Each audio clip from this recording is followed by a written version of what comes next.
Afternoon all, Silverbolt here, back for another Transformers review. Still not feeling 100%, so I thought I'd do myself another review just to cheer myself up a bit. Okay, today we're focusing on Ravage in this Alternator fashion, for the main reason that Alternator's Ravage has two very distinct forms to it. Now this is the original one. This is my Vinyl Tech Ravage. This is Battle Ravage, and he's the exact same moulding as Trax. He's a Chevrolet Corvette.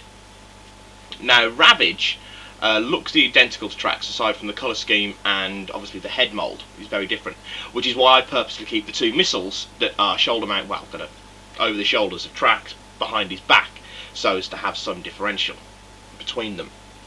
The one I'm focusing on today though is the newest in the line of the alternators, and this is the new Ravage. This is a black Jaguar XK, still in its old mode.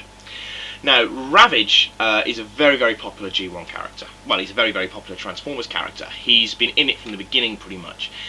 In the first cartoon, in the 80s cartoon, he is the Decepticon infiltration unit, and he's very good at his job. He's very good at his job. He's depicted in the cartoons as not being overly intelligent. He's basically got slightly above standard intelligence for a normal cat. He's very good at infiltration. He can hide in any kind of shadow, and he has extraordinary senses of smell, hearing, and he can detect electromagnetic vibrations. His only vulnerability, his only real weakness would be his sensitivity to light. Ravage is very often stunned into inaction by bright light shone on him.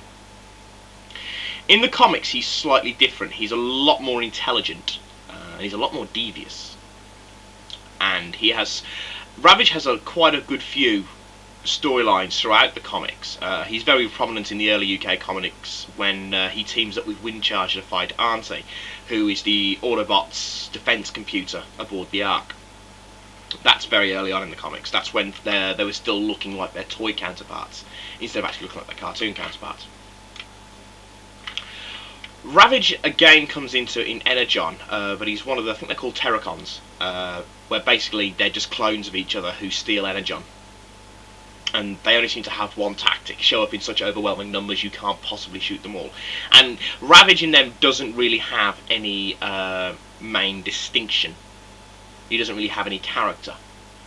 So they're just pretty much all clones. I don't even think he's actually named until towards the end, when I think actually the commander of the Terracons, who's just another Ravage clone really, is mentioned. Ravage again shows up most prominently in Beast Wars, which was the one after the G1 cartoon. And in Beast Wars you do get some Transformers that share their namesakes. You've got Optimus Prime, Optimus Primal, Megatron, Silverbolt, and Silverbolt, but they're their names. They don't look anything like their G1 counterparts. Especially, I mean, Megatron and Optimus Primal have almost like their cartoon counterpart style faces. Silverbolt's an exception there. He doesn't have one at all, but he's a very cool character, and the only Beast Wars toy I actually intend to get is going to be Silverbolt, so keep a lookout for that review, because he is an awesome character. Ravage, however, shows up in Series 2, and he is sent by the Tripredacus Council from Cybertron after Megatron steals a transwarp cruiser and travels back in time, intending to change the past. And I don't want to go too much into it, because I'll have to tell you the entire storyline to Beast Wars, which would take too much time and completely take away any focus from what I'm actually doing. Ravage is sent back to stop him. And he teams up with the Maximals at first, though he eventually does switch back to, he eventually does start working with Megatron. And the thing with this is, it is the actual G1 Ravage. No, it's not a remake, despite the fact that he's got a proper robot form instead of the robot form for a cat. He is actually I can't get any words out now. He is the proper Ravage from the cartoons, from the original cartoon series. So Ravage does come into it quite a lot, and it's due to his fate. It's due to the fact that everyone likes him. You know, Ravage is just cool. He's just a cool character. You know, he's this ever so sleek black cat who, for some reason, I always thought looked more like a panther than a jaguar. But maybe that's just because of the fact that he's black. Okay, on to the toy itself. I am going to have to stop the video in order to transform this little bad boy, and then I will be back to finish off the review of the toy. Okay, I've got him transformed. There we are, looking at him now, and he's very nice. Now, this version of Ravage is quite unusual.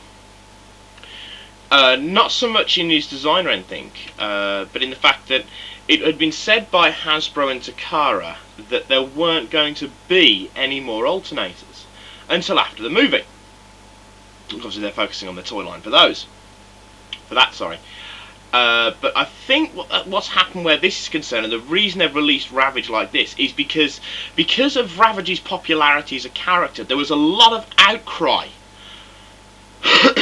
in the way he was originally depicted. I mean Battle Ravage, this is my Binaltech Battle Ravage. Obviously, apart from the head, not a cat.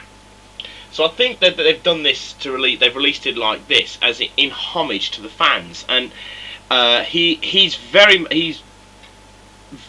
nice. I mean, he's got the two little missile launchers on his hips, and not that hard to transform either. A bit of twisting, bit of twisting, bit of fiddly, but not altogether hard. I mean, Battle Ravage is a bugger to transform.